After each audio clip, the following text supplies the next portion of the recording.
umetuambia hapa ya kwamba majukumu pia ulikabidhiwa. Ndiyo. Baada ya kuwa padre. Ndiyo. Ukapewa majukumu. Ndiyo. Pengine utupitishe katika majukumu haya kwa takriban miaka 16 tangu umekuwa padre. Kuna majukumu ambayo umeyafanya. Ndiyo. Ulianzia wapi na mpaka tunaishia wapi sasa tunapofikia? Asante sana. Mimi nilimepadirishwa mwaka 2009 Julai 9 kama nilivyosema. Ndiyo. Na nilipewa mwezi mmoja kusali misa za shukrani, ilikuwa ni desturi kipindi hicho. Ndiyo. Lakini kuanzia mwezi wa 8 kama sitakuwa nimekosea kwa tarehe 2020 niliambiwa nilipoti kituoni kwangu. Na kituo changu cha kwanza kufanya kazi ilikuwa ni parokia ya Mtakatifu Teresa wa Mtoto Yesu jimboni Tabora, jimbo kuu la Tabora. Ni kanisa kuu. Nilifanya kazi pale kama nikiwa paroko msaidizi. Kwa hiyo huo mwezi wa 8 mwaka 2009 mpaka Januari 2011. Ni kama mwaka mmoja na miezi mitatu minne hivi. Januari 2011 nikahamishwa nikapelekwa parokia ya Mtakatifu Teresa ya Mtoto Yesu Ndono. Mtakatifu Teresa ya Mtoto Yesu tena Ndono. Ni parokia ambayo yuko kama kilomita 45 kama naelekea Urambo mpaka Kigoma.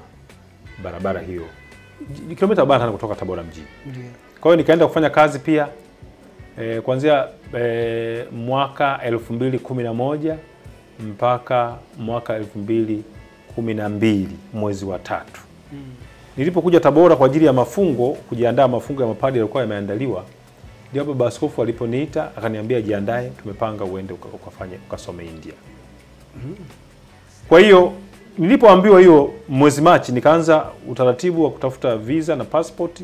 Kwa hiyo naweza kusema nimefanya kazi hapo 2011 mpaka 2012 Juni. Kwa hiyo mwezi Juni ndio nilisafiri kwenda India masomo. Na masomo hasa ambayo yalikupelekea India ni hapa. Maana sisi tushazoea India ukienda na kusoma udaktari. Asante sana. Basi mimi India nilipelekwa na baba askofu kwenda kusoma masomo ya teolojia katika fani ya tasawufi, unaita tasawufi, lakini lugha nyingine ni teolojia juu ya maisha ya kiroho. Kwa hiyo kwa kuwa seminari zetu hizi za Tanzania zilizopo seminari kuu hasa hizi za teolojia ni matawi ya chuo kikuu kishiriki cha Albaniana kule Roma. Kumbe huwa tunafanya mtihani wa degree kule. Kumbe nilifanya mtihani wa degree hapa Kipalapala unaitwa baccalaureate. Kwa hiyo nikaondoka na hiyo degree ya kwanza. Kumbe nilipofika kule nilichukua shahada ya uzamivu. Shahada ya uzamili. Kwa hiyo 2012 June mpaka 2014 June nikawa nimemaliza shahada ya uzamili katika fani ya tasawufi au teolojia ya maisha ya kiroho. Nikarudi jimboni. Niliporudi jimboni baba askofu akanipanga tena kuwa paroko msaidizi wa parokia ya kanisa kuu. Kwa hiyo 2014 June mpaka 2015 Januari nikiwa paroko msaidizi. Baadaye nikafanya kuwa paroko 2015 Januari mpaka 2016 June nilikuwa paroko. Kwa hiyo nimekaa kama miezi 6 hapo msaidizi, baadaye nikawa paroko kwa mwaka 1.5 kanisa kuu. Ndio. Ilipofika tena Juni, baba askofu akaniambia urudi India ukamalizie uchukue shahada ya uzamivu. Uchukua uzamili masters, yani degree ya pili. Sasa naenda kwa uzamivu, shahada ya 3 au wanaita PhD. Kwa hiyo nikaenda India 2016 mpaka 2019 kwa ajili ya shahada ya uzamivu. Lakini hapo katika likizo za miezi mitatu hiyo, baada ya kurudi nyumbani, isipokuwa tu mwaka 2017 ambapo nilikuja kwa ajili ya kufanya utafiti. Ila likizo kubwa nilikuwa naenda katika vyuo viwili. Kuna chuo kimoja cha kuna vyuo viwili vyote viko chini ya Wakapuchini. Kuna chuo kimoja kinaitwa Dindiga na chuo kingine kinaitwa Fountain.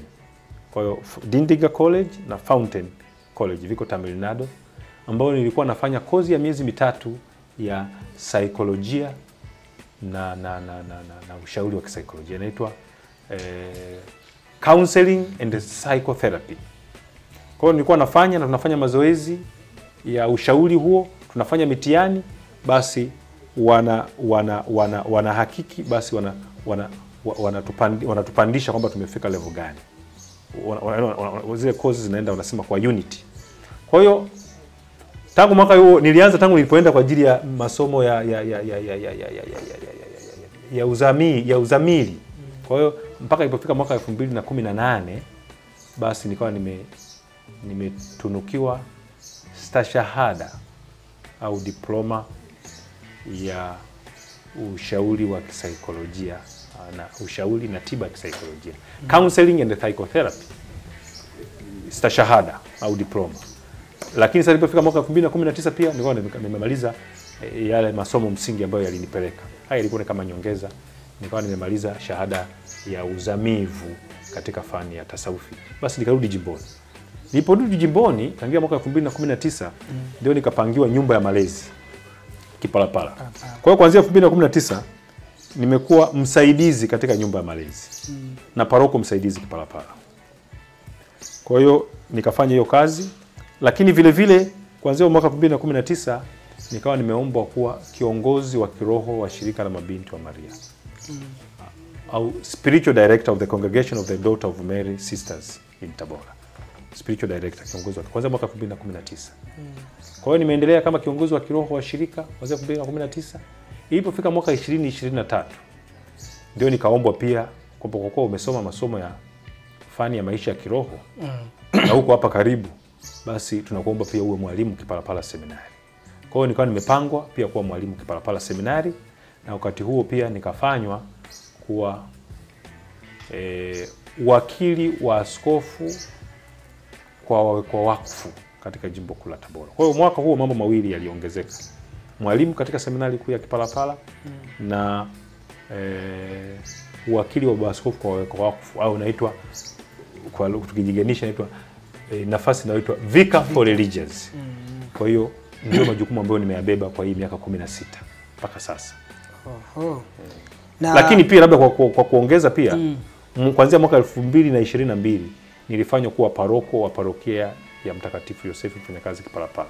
Kwa hiyo kwa kifupi sasa, maana yake kuanzia mwaka 2019 2019 nilienda pale Kipalapala kama msaidizi wa nyumba ya malezi. Mlezi msaidizi na paroko msaidizi. Lakini vile vile kiongozi wa kiroho wa masista, shirika zima wa shirika.